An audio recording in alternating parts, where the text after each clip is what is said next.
je vous présente le jeu Push. C'est un jeu qui se joue de 2 à 6 joueurs à partir de 8 ans pour des parties d'environ 20 minutes. C'est un jeu de cartes stop ou encore. On continue ou on arrête quand on en a envie. Donc voilà, je vais vous expliquer un peu le fonctionnement du jeu. Là, la partie, on va dire qu'elle aura déjà commencé. Quand vous commencez, vous n'avez pas de carte devant vous. Donc là, je suis le premier joueur, je commence. Donc je prends dans la pioche, je pose. On peut faire 3 colonnes. Hop. Voilà. Là, je peux poser dessus. Comme ceci. Comme ceci. Par exemple, là, je ne peux pas la poser sur la première colonne parce qu'il y a déjà un 6. On ne peut pas poser une carte de la même couleur ou du même chiffre. Donc je continue. Je continue. Ah, j'ai le dé. Donc quand on a le dé, il faut lancer son dé. Donc en début le premier tour, on n'a pas de carte devant nous, donc on risque pas grand chose. Mais là, vu que la partie a déjà avancé, ben, en fait là, je perds toutes mes cartes rouges. Elles sont perdues. Hop, je continue. On a encore un dé. Donc carte bleue, j'en ai pas, heureusement. Et un 2 rouge. Là, je décide de m'arrêter. Comme j'ai décidé de m'arrêter avant d'être bloqué, je peux choisir une colonne.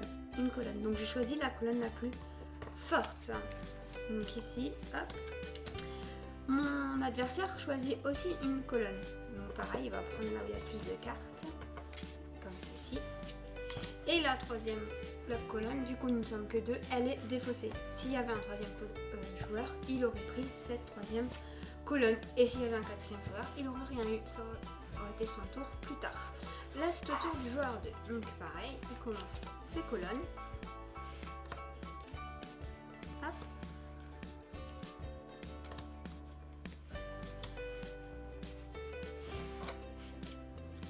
Le dé.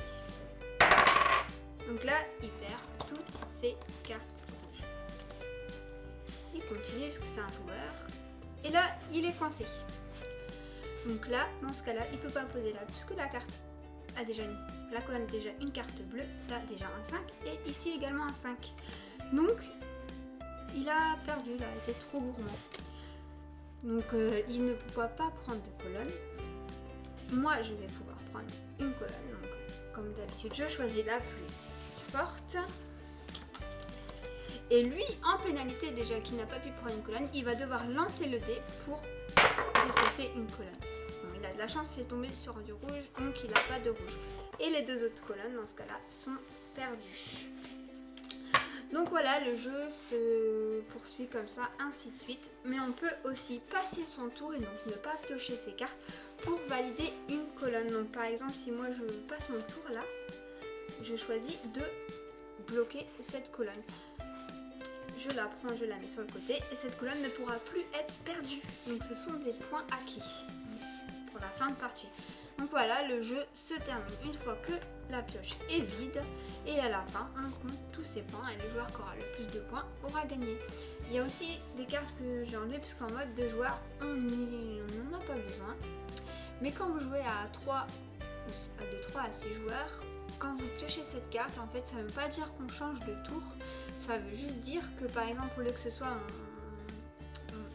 le joueur 2 qui est à ma gauche de prendre le tas en deuxième, ce sera au joueur 3 qui est à ma droite de prendre le tas en deuxième. En fait on change juste le sens de la prise des colonnes. Donc voilà, c'est un jeu sympathique qui me fait penser au Uno, sauf que là il faut plus de points et enfin avoir plus de cartes pour avoir le plus de points. Très sympa. Donc c'était Push. Voilà, à bientôt.